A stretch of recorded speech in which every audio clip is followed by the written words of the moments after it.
This is a combat guide for Honkai Star Rail. I'm going to show you everything you need to know about combat in this game. So let's just go ahead and get right into it. So there's some enemies behind me right there. You'll notice you can see this little link between them, a little line between them. If they're close enough to each other and you go into a battle with them, then it'll mean that you'll have to fight them in waves. So if I go fight that right now, I'll fight whichever one I attack first, and then after that, it'll have to fight the next one in the same continuous battle, which there's pros and cons to that. Like you keep your skill points from the first wave to the next, things like that. So you can do it to your advantage or, to your disadvantage, depending on what you do. Okay, so another thing is when you're looking at an enemy, you see this little arrow above his head. When it's like that, I can see at the top this button up here, or this nameplate up here. You click it, and it'll actually tell you stuff about what will happen if you go into that. So right now, since he's linked to someone else, it'll actually show what will be wave 2. So if I attack him, wave 2 will be the ice one right next to him. You can also see what kind of items they drop, stuff like that. So it's just interesting to see info. You can click them there and actually see the potential enemies and get a little bit of synopsis about what they are. And also you can see their weaknesses, stuff like that. Now at the bottom right, you'll see I have an ability and a basic attack. So left click will do this to start the battle. Everyone has a different way to start the battle. Some are just ranged like that. You just got to get close enough to attack them. That'll start the battle, obviously. But another thing is that ability, it will do something special depending on the character. So you can look at it by going to your characters and then looking at whichever one. You click skill, and then there'll be technique. And basically, so this one for her, so Bronya's technique is, after I use it, the start of the next battle, all allies' attack will be increased by 15% for 2 turns. The way that works is if I just use that right now, wrong character. So now if I just use that right now, then I'll have an attack boost when I go into the battle. So now if I start it, then, I'll have that attack boost first 2 turns, like I said. Other ones will do other things. Some will just start the battle with additional modifiers. So if I'm using March 7th and I use it, it'll start the battle with extra damage on them. Also, you see their weaknesses. You always want to, if you can, start the battle with something you're weak against. So that fire one's weak to ice. So I would go up and I would attack with ice. So I can go up. I think I've explained everything I need to explain here. So I can go up now and use that special ability on him to start like that. And it'll give me extra stuff that'll happen in the battle. Break them, toughness, stuff like that. Now, the toughness, the break that just happened. So the enemies have 2 bars. They have a red bar and a gray bar that's now empty on all these guys.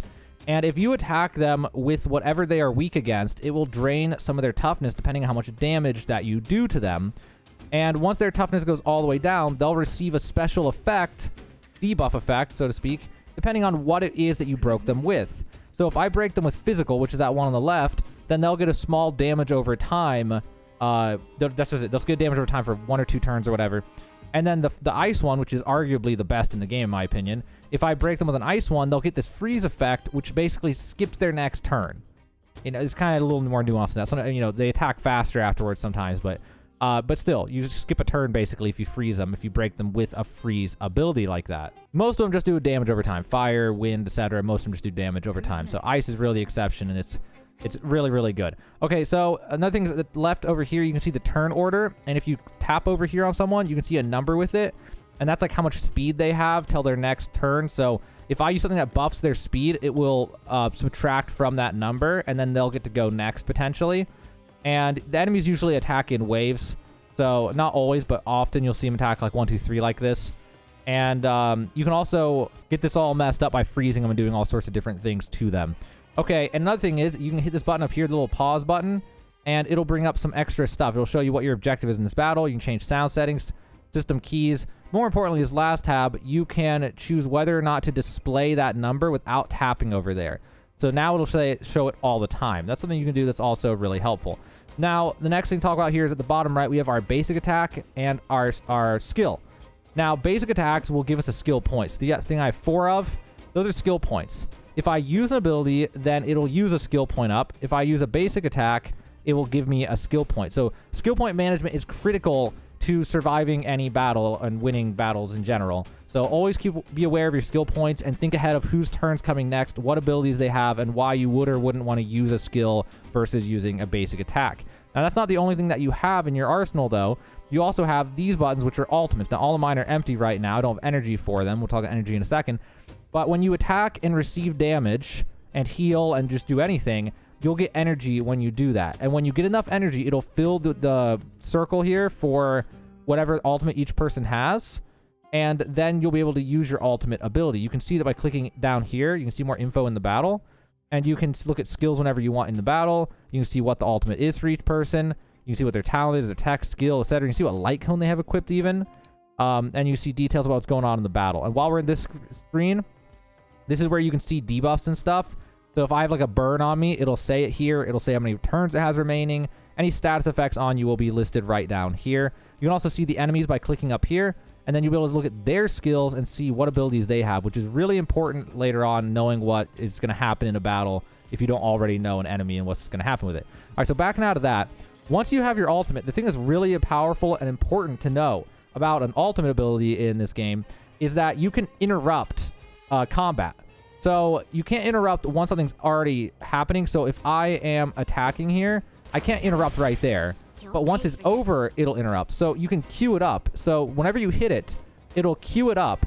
And then whoever's doing something at the time, as soon as they are done, it will start the ultimate ability. Now, the reason this is really important is there's healers in this game. There's Natasha, for example. And Natasha is a free-to-play character, by the way. You just get it for free during the game. So for Natasha, for example, say there's two bosses at the same time, which does happen in this game. And say that if they both attack together at a certain point, then you're going to die or lose like one or two characters. Well, then what you can do is when the first one starts attacking, you can hit the ultimate ability with Natasha, and then it'll interrupt before the second guy attacks, and then you heal everybody, and then the second guy attacks, and then you survive. Or maybe, you know, you see something coming, like 4 enemies are going to attack. One of them attacks March 7th, which brings her up to her ultimate. It was like, say she was missing a little bit of her ultimate, and then one of the 4 enemies attacks, hits her. Now she has her ult. You click it immediately. The other 3 don't get an attack yet. Maybe March 7th freezes 2 of them, and now you take less incoming damage during that wave, and maybe that was the difference between life and death in a battle. So ultimate management and timings are absolutely critical for winning difficult battles in this game. So that's very important to know. Very, very, very important to know. Another thing to talk about here is, and this is something for later on that's really helpful, at the top right, there's these 3 buttons. I already talked about the one on the right is the menu. While the one on the left, if you have it off, everything goes super slow. And if you have it on, combat will go really fast. And the middle one is auto battle, which is super helpful later on when you're doing things like running around farming your daily enemies in every area or something like that. Or just doing anything that's like a repetitive low-level farm. You can just, you know, fight the battle, hit the button, and everything will happen automatically. You can also go to the settings, and you can make it so they don't use ultimates during battle, and that you can only, like, but you can still manually add in the ultimates during the battle if you're just watching and participating still. But that's something that's really important and helpful later on for farming that makes life way easier. So I'm going to finish this off real fast, and then we're going to talk something else. So after you beat an enemy, you'll get a few things. Oh, there's actually, I forgot, this was a 2-wave thing. I'm going to clear this, so I'm going to hit all 3. I have Braun. You can reset a turn on my main character, any character. I'm going to reset the main character's turn, hit him with the rip home run again, and then finish him off with basic attacks. Okay. So after a battle's over, you will get resources. You can see them on the left there. They don't stay up very long. Normal enemies just give like synthesis materials, stuff like that, and some credits. Also important to note, enemies respawn once per day. You can go to every area and clear out all the enemies once per day. Now, another reason this is important is enemies actually give XP. Not very much though, but they do give XP. So right here, this character is at 6,232 XP. I started today with this character at 2,000 XP, and I have not used any level up materials. So it's actually a really smart thing, combat related thing here. If you don't level your character all the way to max, so say right now, I can take to 40 with my current equilibrium level.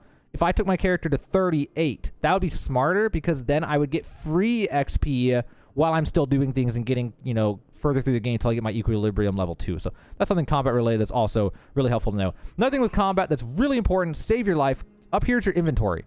This is extremely critical. Extremely important.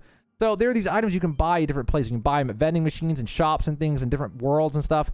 And these are buff items. And what, like, for example, this one. If I use it, the attack of all allies increases by 5% plus an extra 170 for the entire next battle.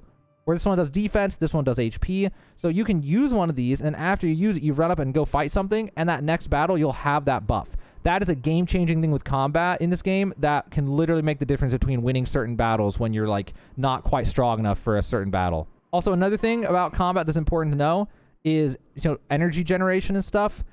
Is you can have different things that will affect energy. I'm not sure if relics, but, you know, you get piece sets, for example, and maybe one of them will be like, when such and such, you gain energy or something like that. You might see certain things in light cones or relics or wherever else that'll say that they add energy, or, you know, when this, then energy or something. That's just ultimate charge. Energy is ultimate charge. You can see that by going to the character's skills and ultimate. You'll see how much energy cost each character needs for their respective skill. Natasha, for example, only needs 90 energy for her ultimate. So keep that in mind when things say they give you energy for something. That's what they're talking about, and it actually is kind of important. And another thing with combat, in the character screen, you can see different things. Abundance tells you more about the character's type. Light cones are dependent upon what that type is. So you can only, well, you can equip any light cone, but you should only equip light cones that are the same path as whatever the character actually is. And then here you can see their type, and then the main character at least, and can change the type from physical to fire whenever they want later on in the game. Okay, that's pretty much everything I think to tell you guys. I hope that covered everything for you. Strategies and stuff, I can talk about in other videos. I'm a fan of the turtling, just shields and heals like crazy as a free-to-play player, but we'll talk about that in another video. But yeah, this is a crash course into how combat works in this game. I hope it helped you out. Definitely look at your characters, see what combos with things. You can look at different things. Some characters are all about buffing, like Asta. Some characters are all about AoE damage. And you can look through all the skills and try to figure out synergies between different characters and how to put them all together to make an effective combat team. And you can change the team up here with this button. You can have loadouts and try out different loadouts, do whatever you want with that. And in case you're curious about that. All right, hope that helped you out, guys. Now, hopefully, you have a much better idea of how combat works, everything related to combat in Honkai Star Rail.